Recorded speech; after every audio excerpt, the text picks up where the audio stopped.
আসসালামু আলাইকুম ওয়া রাহমাতুল্লাহি ওয়া বারাকাতুহু। আলহামদুলিল্লাহি নাহমাদুহু ওয়া নাস্তাঈনুহু ওয়া নাস্তাগফিরুহ ওয়া নুসাল্লি ওয়া নুসাল্লিমু আলা রাসূলিহিল আমিন ওয়া আলা আলিহি ওয়া আসহাবিহি আজমাইন, আম্মা বা'দ।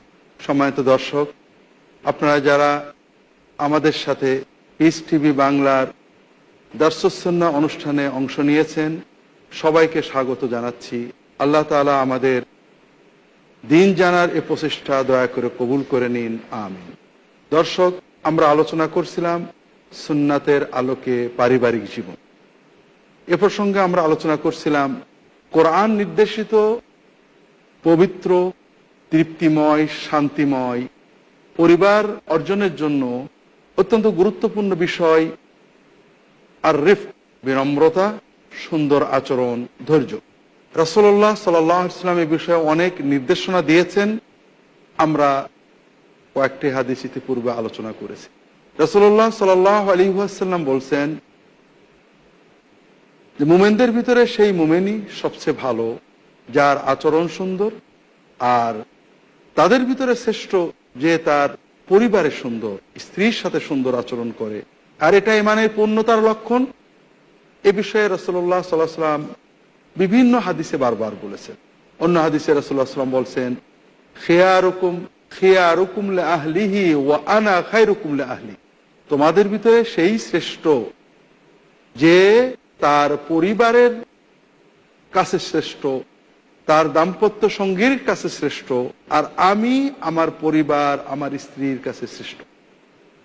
দর্শক, রাসূলুল্লাহ সাল্লাল্লাহু আলাইহি ওয়াসাল্লাম ধৈর্য এবং রিফক, বিনম্রতার কথা বলেছেন উভয়ের জন্য, স্বামী স্ত্রী, পরিবারের সদস্যগণ। একটা পরিবার তখনই নষ্ট হয়ে যায়, সন্তানেরা তখনই প্রকৃত লালন পালন থেকে বঞ্চিত হয়, যখন স্বামী স্ত্রী উভয়ে রূঢ় আচরণ করেন। আর রূঢ় আচরণ থেকে বাঁচতে হলে আমাদেরকে বিনম্র আচরণের, ধৈর্য ধারণের অনুশীলন করতে হবে।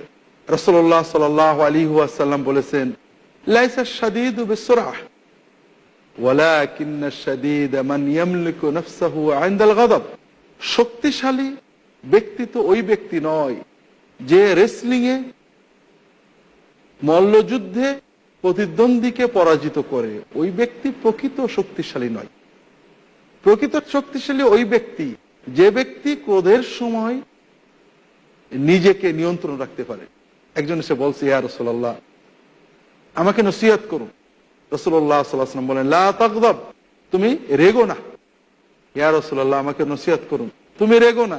বারবার লোকটা জিজ্ঞাসা করলো, নসিহত করতে বললো, কিছু উপদেশ দিতে বললো, এক কথায় বললেন, লা তাগদাব ওয়া ফি বা'দির riwayat ওয়ালাকাল জান্নাহ।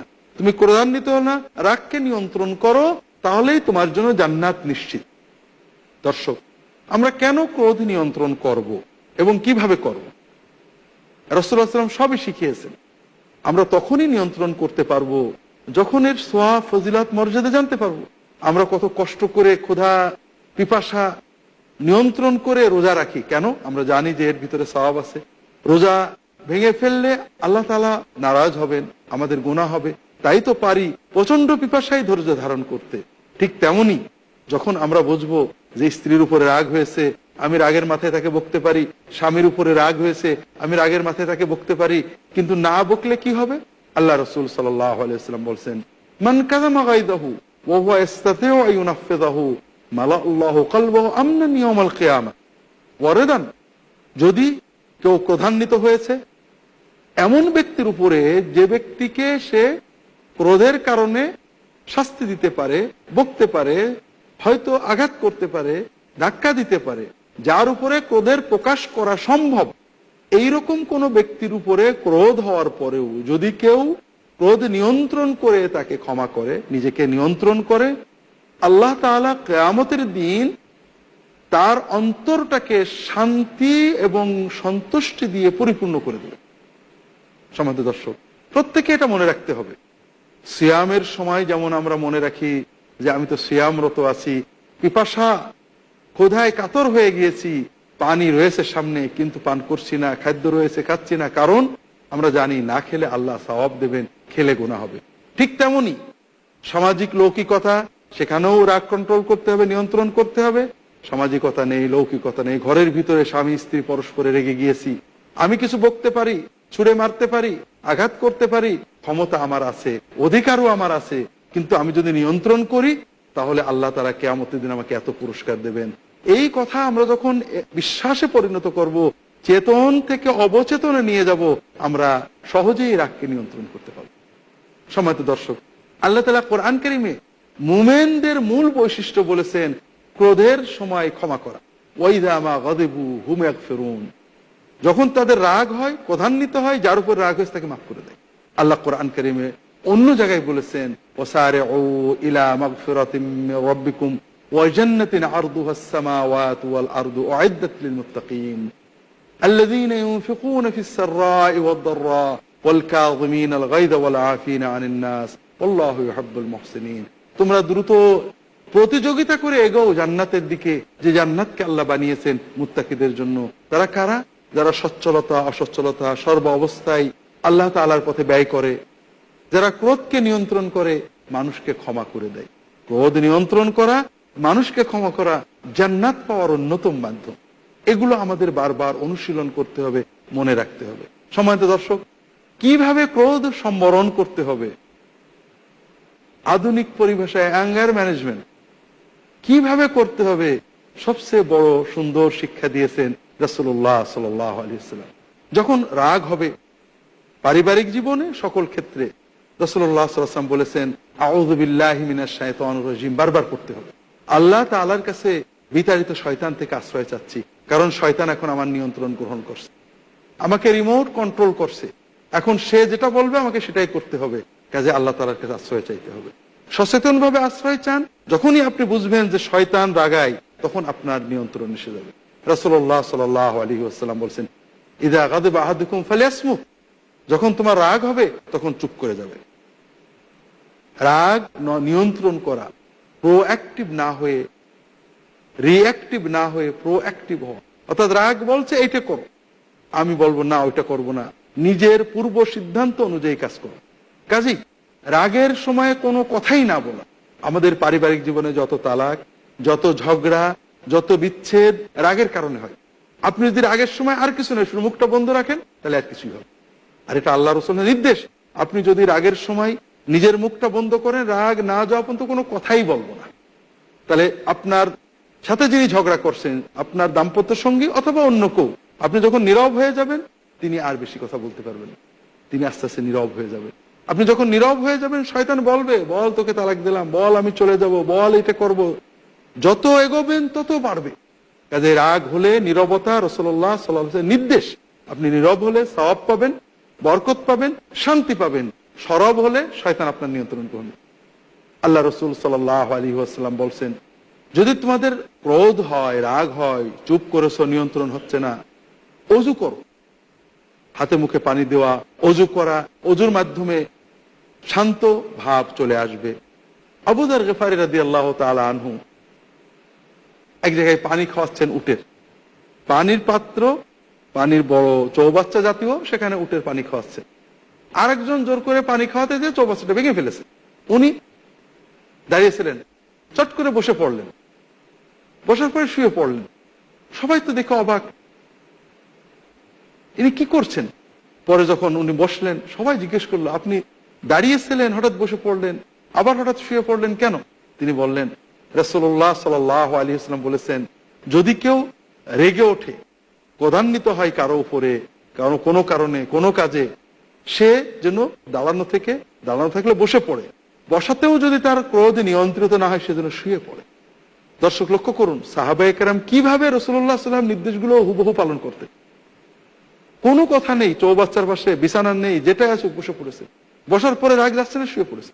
কাজেই ক্রোধ নিয়ন্ত্রণের জন্য আল্লাহ রাসূল সাল্লাল্লাহু আলাইহি ওয়াসাল্লাম যে নির্দেশনা দিয়েছেন, আমাদের এটার দিকে লক্ষ্য রাখতে হবে। উভয়কে, একজনের সুষ্ঠ আচরণ আরেকজনকে মনে করিয়ে দেবে যে না, অন্যায় হয়ে যাচ্ছে, আমাকেও এই দিকে যেতে হবে। সম্মানিত দর্শক, এভাবে যদি আমরা অনুশীলন করি, তাহলে ক্রোধ নিয়ন্ত্রণ আমাদের অভ্যাসে পরিণত হবে, পারিবারিক সমস্যাগুলো ক্রমান্বয়ে কমবে, দাম্পত্য আকর্ষণ, শান্তি বাড়তে থাকবে। সবচেয়ে বড় কথা, আমাদের পরবর্তী প্রজন্ম ক্ষতি থেকে রক্ষা পাবে। অনেকেই আমরা দাম্পত্য জীবন বজায় রাখি, প্রতি একদিন দুদিন পরে ঝগড়া করি, ঝগড়া করে আবার সংসার করি, আবার ঝগড়া করি, আবার সংসার করি। দর্শক, জীবন চলে যায় কিন্তু শান্তি কমে যায়। সবচেয়ে বড়, আমাদের সন্তানেরা এই ঝগড়া থেকে যে কত ব্যথা পায়, ওদের ছোট্ট মনগুলো কত আহত হয় আমরা বুঝতে পারছি না। আমার সন্তানটাকে অন্য কেউ যদি খারাপ শেখায় আমি রেগে যাই, কিন্তু আমি যে না জেনে তাকে কত খারাপ শেখাচ্ছি আমরা বুঝতে পারছি। সম্মানিত দর্শক, কাজেই আল্লাহ রাসূল সাল্লাল্লাহু আলাইহি ওয়াসাল্লাম যেটা বলেছেন, ইযা আহাব্বাল্লাহু আহলা বাইতিন রাযাকাহুমুর রিফক, আল্লাহ যখন কোন পরিবারকে ভালোবাসেন তাদেরকে বিনম্রতার তৌফিক দেন। আল্লাহর মহব্বত পেতে বিনম্রতার অনুশীলন করতে হবে। কোরআন সুন্নাহ নির্দেশিত চোখ শীতলকারী দাম্পত্য সঙ্গী এবং সন্তান সন্ততি পেতে গেলে কি করতে হবে রাসূলুল্লাহ সাল্লাল্লাহু আলাইহি ওয়াসাল্লাম সবই শিখিয়েছেন। দাম্পত্য সঙ্গীর গ্রহণের আগে যাচাই করতে হবে কিভাবে, সংসার করতে হবে কিভাবে, পরস্পরের শ্রদ্ধাবোধ কিভাবে হবে, এগুলো সবই তিনি শিখিয়েছেন। বিনম্রতা কিভাবে অর্জন করতে হবে তাও তিনি শিখিয়েছেন। পরিবারকে আল্লাহ তাআলার নির্দেশিত প্রীতিময় শান্তিময় পরিবার করতে গেলে আরেকটা বিষয় প্রয়োজন, সেটা হলো ইবাদতের চেতনা, ইবাদতের অনুশীলন।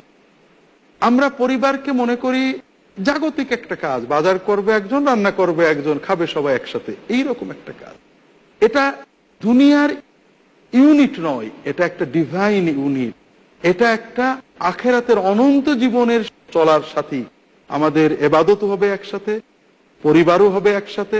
আমরা শুধু বাড়ির ডিজাইন, রান্নার বিষয় নিয়েই পরামর্শ করব না, ইবাদত বন্দেগীগুলো একসাথে করার চেষ্টা করব এবং পুরো জীবনটাকে ইবাদত হিসেবে গ্রহণ করব। আল্লাহ রাসূল সাল্লাল্লাহু আলাইহি ওয়াসাল্লাম বলেন, মান ইস্তাইকাযা মিনাল লাইলি ফাআইকাযা আহলাহু ফাসাল্লায়া রাকাতাইনি কুতিবা মিনাজ যাকিরিনাল্লাহ কাসীরা। যদি কারোর ঘুম ভেঙে যায় রাত্রে, তার পরিবারকে, তার দাম্পত্য সাথীকে ডেকে তোলে এবং দুজনে একসাথে 2 রাকাত সালাত আদায় করে কিয়ামুল লাইল বা তাহাজ্জুদ, আল্লাহ তাআলা তাদেরকে আল্লাহর শ্রেষ্ঠ জাকির হিসেবে লিখে নেন। আল্লাহ রাসূল সাল্লাল্লাহু আলাইহি ওয়াসাল্লাম অন্য হাদিসে আরো ব্যাখ্যা করেছেন, স্বামীর ঘুম ভেঙে গিয়েছে, 2 রাকাত সালাত আদায় করে নি, কিয়ামুল লাইল, তাহাজ্জুদ, ওযু করেছেন, স্ত্রীকে ডেকেছেন, স্ত্রী ওঠেননি, একটু পানি ছিটিয়ে দিয়েছেন, চোখে আদর করে নাড়া দিয়ে ডেকে তুলেছেন, দুজনে মিলে 2 রাকাত সালাত আদায় করেছেন। অথবা স্ত্রী আগে উঠেছেন, ঘুমটা ভেঙে গিয়েছে, 2 রাকাত সালাত আদায় করে নি, স্বামীকে ডেকেছেন, উঠেনি, আদর করে একটু পানি ছিটিয়ে ডেকে দিয়েছেন, দুজনে একসাথে 2 রাকাত সালাত আদায় করেছেন। আল্লাহ তাআলা তাদেরকে শ্রেষ্ঠ জাকিরিন হিসেবে তার খাতায়, শ্রেষ্ঠ ওলি হিসেবে আল্লাহর খাতায় লিখে নেবে। সম্মানিত দর্শক, কাজেই আমাদের ইবাদত বন্দেগী পরস্পরে শেয়ার করতে হবে। কোরআন তেলাওয়াত, কোরআনের মাজলিস বাড়িতে কায়েম করতে হবে। আমরা কোরআন একজন পড়বে, একজন শুনবে, সন্তানদের নিয়ে কোরআনের আলোচনা করব, হাদিসের আলোচনা করব। 10 মিনিট একটা বই আমরা সবাই পড়ে শুনবো, একজন পড়বে, বাকিরা শুনবে। আমাদের এই পারিবারিক যে ইউনিট আল্লাহ তাআলা দিয়েছেন, এটাকে শুধু জাগতিক নয়, এটা রুহানি ইউনিটে পরিণত করতে হবে। দ্বীনি ব্যাপারে যেখানে যাব সবাই একসাথে যাওয়ার চেষ্টা করতে হবে, ওয়াজ মাহফিল শুনতে, দ্বীনের আলোচনায়। রাসূলুল্লাহ সাল্লাল্লাহু আলাইহি ওয়াসাল্লাম বিনোদনেও একসাথে গিয়েছেন, দ্বীনেও একসাথে গিয়েছেন। আল্লাহর রাস্তায় সফরে কখনো পরিবার ছাড়া বেরোননি, আমরা আগে জেনেছি। সম্মানিত দর্শক, পাশাপাশি আমাদের এই পারিবারিক জীবনটাকে ইবাদত হিসেবে গণ্য করতে হবে। আমরা অনেক পুরুষ জিকিরের মাজলিসে যাই, দ্বীনের দাওয়াতে যাই, ইবাদত বন্দেগীতে যাই, নফল ইবাদত, কিন্তু স্ত্রীর সাথে দুর্ব্যবহার করি, স্ত্রীর ভালো কাপড় কিনে দিতে অবহেলা করি, স্ত্রীর তার দাবিটা মানতে অবহেলা করি। কারণ হলো আমরা মসজিদের নফল ইবাদত বা দ্বীনের অন্যান্য নফল ইবাদতগুলোকে ইবাদত মনে করি, আর স্ত্রীর কাপড় কিনে দেওয়াটাকে, স্ত্রীর সাথে একটু বেড়াতে যাওয়াটাকে, স্ত্রীর সাথে তার বাপের বাড়িতে যাওয়াটাকে ইবাদত মনে করি না। কিন্তু উল্টো বিষয়টাই সত্য, স্ত্রীকে সঙ্গ দেওয়া ইবাদত। কাজেই আপনি মসজিদে যে নফল মাজলিস যেখানে করছেন, এলেমের মাজলিস, এটা যেমন একটা ইবাদত, স্ত্রীকে সঙ্গ দেওয়া ইবাদত। এটা অনেক সময় আপনার জন্য বেশি গুরুত্বপূর্ণ, কারণ আপনি স্ত্রীকে সঙ্গ না দিলে কে দেবে? স্ত্রীরাও, আমাদের মহিলাগণ অনেক ইবাদত করেন, শাওয়ালের রোজা রাখেন, শাবানের সিয়াম পালন করেন, নফল ইবাদত বন্দেগী করেন, কিন্তু স্বামীকে সঙ্গ দেওয়া, স্বামীর সাথে আনন্দ করা, স্বামীর জন্য কোনো খাবার তৈরি করে তাকে সামনে দেওয়া, স্বামীর জন্য কিছু কষ্ট করা, এটা যে ওই শাবানের সিয়াম, শাওয়ালের সিয়াম অন্যান্য এবাদতের চেয়ে গুরুত্বপূর্ণ এবাদত, এই অনুভূতিটা আমাদের মধ্যে নেই। আর আল্লাহ রসুল সাল্লাল্লাহু আলাইহি ওয়াসাল্লাম এটা যে এবাদত আমাদেরকে শিখিয়েছেন নিজে কর্ম করে এবং মুখের উপদেশ দিয়ে। আল্লাহ রসুল সাল্লাল্লাহু আলাইহি ওয়াসাল্লাম বলছেন, হাত্তা লোকমাতা তারফাওয়া ফি ফি জাওজাতিকা লাকা ফি আজরুন ওয়া হিয়া লাকা সাদাকা। বিভিন্ন হাদিসে রাসূলুল্লাহ সাল্লাল্লাহু আলাইহি ওয়াসাল্লাম বলছেন, তুমি তোমার স্ত্রীর সাথে খাওয়া দাওয়া করছো, স্ত্রীর মুখে এক লোকমা ভাত তুলে দিলে, এটাও তোমার জন্য সাদাকা। স্বামী স্ত্রীর মুখে, স্ত্রী স্বামীর মুখে খাবার তুলে দিচ্ছে।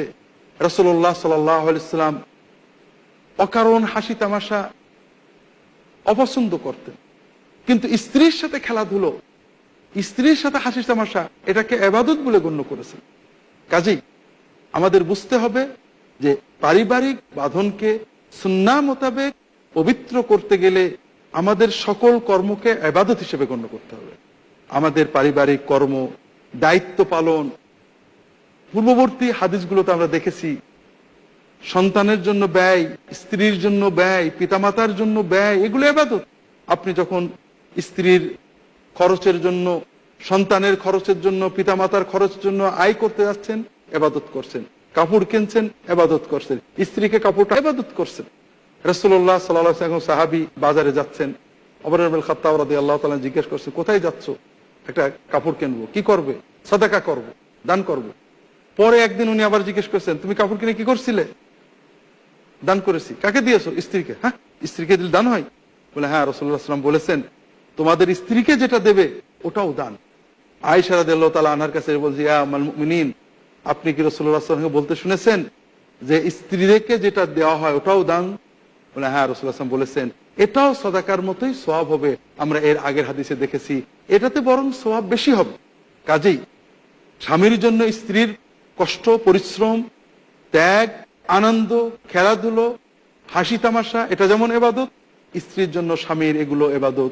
আর এই ইবাদতের চেতনা যখন আমাদের হৃদয়ে থাকবে, তখন আমরা স্বামী স্ত্রী পরস্পরের দায়িত্ব পালনে আরো অনেক বেশি সচেতন হতে পারব। সম্মানিত দর্শক, এর পাশাপাশি আরেকটা বিষয় হলো কৃতজ্ঞতা। আমরা বাঙালি সমাজে কৃতজ্ঞতা প্রকাশে একটু দুর্বল। অন্যান্য ভাষায় আমরা অনেক শব্দ আছে যারা প্রতিটি কথায় কৃতজ্ঞতা প্রকাশ করে। ইংরেজিতে সবসময় থ্যাংক ইউ বলার অভ্যাস আছে, আরবিতে তো মাশাআল্লাহ অগণিত শব্দ আছে প্রতিটি কথায় কৃতজ্ঞতা প্রকাশের, দোয়া করার। কিন্তু আমরা বাংলা ভাষায় যে শব্দটা ব্যবহার করি ধন্যবাদ, এই ধন্যবাদ শব্দটা মনে হয় যেন খুব ভারী, আমরা বলিও না, আর অভ্যাসও আমাদের নেই। অথচ আল্লাহ রসুল সাল্লাল্লাহু আলাইহি ওয়াসাল্লাম বলছেন, মান লাম ইয়াশকুরিন নাস লাম ইয়াশকুরিল্লাহ। যে ব্যক্তি মানুষের প্রতি কৃতজ্ঞতা প্রকাশ করে না, সে আল্লাহর প্রতিও কৃতজ্ঞ হতে পারে না। কেন? আসলে নিয়ামতকে অনুভব করতে হলে মানুষের দেওয়া যে সহযোগিতাগুলো, এটা অনুভব করা শিখতে হবে, অভ্যাস করতে হবে, অনুশীলন করতে হবে। আমরা স্বামী এবং স্ত্রী উভয়েই এ ব্যাপারে অনেক দুর্বলতা দেখাই। স্বামী স্ত্রীর জন্য কষ্ট করছেন, স্ত্রী হয়তো কষ্টগুলো ভুলে শুধু অসুবিধা যেটা তিনি করতে পারেননি ওটাই দেখছেন। স্ত্রী স্বামীর জন্য কষ্ট করছেন, রান্না করেছেন, হাত পুড়িয়েছেন, খেয়েছেন, ভালো লেগেছে, দেখেছেন, ভালো লেগেছে, কিন্তু কৃতজ্ঞতার প্রকাশ বা কৃতজ্ঞতার অনুভূতি আমাদের হৃদয়ে নেই। আমাদের জন্য মনে হয় ওটা তো তার ডিউটি করতেই হবে। না, ডিউটি করতে হবে, তারপরও তার প্রতি ধন্যবাদ জানানো, কৃতজ্ঞতা জানানো, শুকরিয়া জানানো আমাদের দায়িত্ব। এই শুকরিয়া জানানোর অভ্যাস থেকেই আমরা আল্লাহ তাআলার প্রতি শুকরিয়া জানানোর অভ্যাস আয়ত্ত করতে পারব। আল্লাহ রাসূল সাল্লাল্লাহু আলাইহি ওয়াসাল্লাম বলছেন, যে ব্যক্তি ছোট্ট নিয়ামতের শুকরিয়া করতে পারে না, সে বড় নিয়ামতেরও শুকরিয়া করতে পারে না। কাজেই প্রতিটি ছোট নিয়ামত, আল্লাহর নিয়ামতের আল্লাহ শুকরিয়া করতে হবে। দুনিয়ার জীবনে, বিশেষ করে দাম্পত্য জীবনে প্রতিটি কাজে রান্নাটা ভালো হয়েছে, কৃতজ্ঞতা প্রকাশ করতে হবে, জানাতে হবে যে ভালো হয়েছে। রাসূলুল্লাহ সাল্লাল্লাহু আলাইহি ওয়াসাল্লাম কখনো কোনো খাবারের ত্রুটি বলতেন না। মা কানা ইয়াইবু তুআমান, রান্না হয়েছে, খারাপ লেগেছে, কম খেয়েছেন, ভালো লেগেছে, খেয়েছেন, তোমার রান্নাটা ভালো হয়নি, একথা জীবনে বলেননি। দর্শক, তাহলে বলুন তো, আমরা সবাই নিজেদের সুন্নি দাবি করি, সুন্নতি হওয়ার চেষ্টা করি, অথচ আমরা প্রায় রান্না খারাপ হলে বলে তোমার রান্না ভালো হয়নি, এই হয়নি, তাই হয়নি, কি রান্না করেছো? রাসূলুল্লাহ সাল্লাল্লাহু আলাইহি ওয়াসাল্লাম কত শালীন, কত পরিমিত ছিলেন। জীবনে কখনো রান্না খাবারের খারাপ বলেননি। ভালো লাগলে খেয়েছেন, ভালো না লাগলে অল্প খেয়েছেন, একটু স্বাদ গ্রহণ করেছেন, কিন্তু রান্নাটা ভালো হয়নি এটা জীবনে বলেননি। পরিবারেও নয়, বাইরেও কোথাও নয়। কাজেই আমরা ভালো হলে প্রশংসা করব, কৃতজ্ঞতা জানাবো, ধন্যবাদ তুমি আজকে খুব সুন্দর রান্না করেছো। যে প্রতিটি কাজে, ঠিক স্ত্রীর জন্য কৃতজ্ঞতা প্রকাশ করা অত্যন্ত গুরুত্বপূর্ণ। বিশেষ করে মহিলারা অনেক সময় আবেগে অকৃতজ্ঞতা বেশি প্রকাশ করে ফেলেন, আর এই জন্য রাসূলুল্লাহ সাল্লাল্লাহু আলাইহি ওয়াসাল্লাম এ ব্যাপারে তাদেরকে সতর্ক করেছেন। তিনি বলেছেন, নারীরা অনেক সময় জাহান্নামে যাবে এই অকৃতজ্ঞতার প্রকৃতির কারণে। ইয়াকফুরনাল আশির, স্বামী অনেক কষ্ট করেন, কিন্তু একটু অসুবিধা হলেই তোমার কাছে এসে কোনো শান্তি পেলাম না, তুমি কি দিয়েছো আমাকে জীবনে, অর্থাৎ যতগুলো দিয়েছে সব ভুলে গেলাম। এটাকে অকৃতজ্ঞতা বলা হয়, এটা একটা মহাপাপ। দর্শক, এ বিষয়ে আরো অনেক কথা ছিল, এ পর্বে আর সময় নেই, এ পর্ব এখানেই শেষ করতে হচ্ছে। আল্লাহ তাআলা তৌফিক দিলে পরবর্তী কোনো পর্বে আপনাদের সাথে দেখা হবে। আল্লাহ তাআলা ততদিন আমাদের ভালো রাখুন, এ দোয়া করে শেষ করছি। ওয়া সাল্লাল্লাহু আলা মুহাম্মাদিন নবিয়্যিল উম্মি ওয়া আলা আলিহি ওয়া আসহাবিহি আজমাইন। আসসালামু আলাইকুম ওয়া রাহমাতুল্লাহি ওয়া বারাকাতুহু।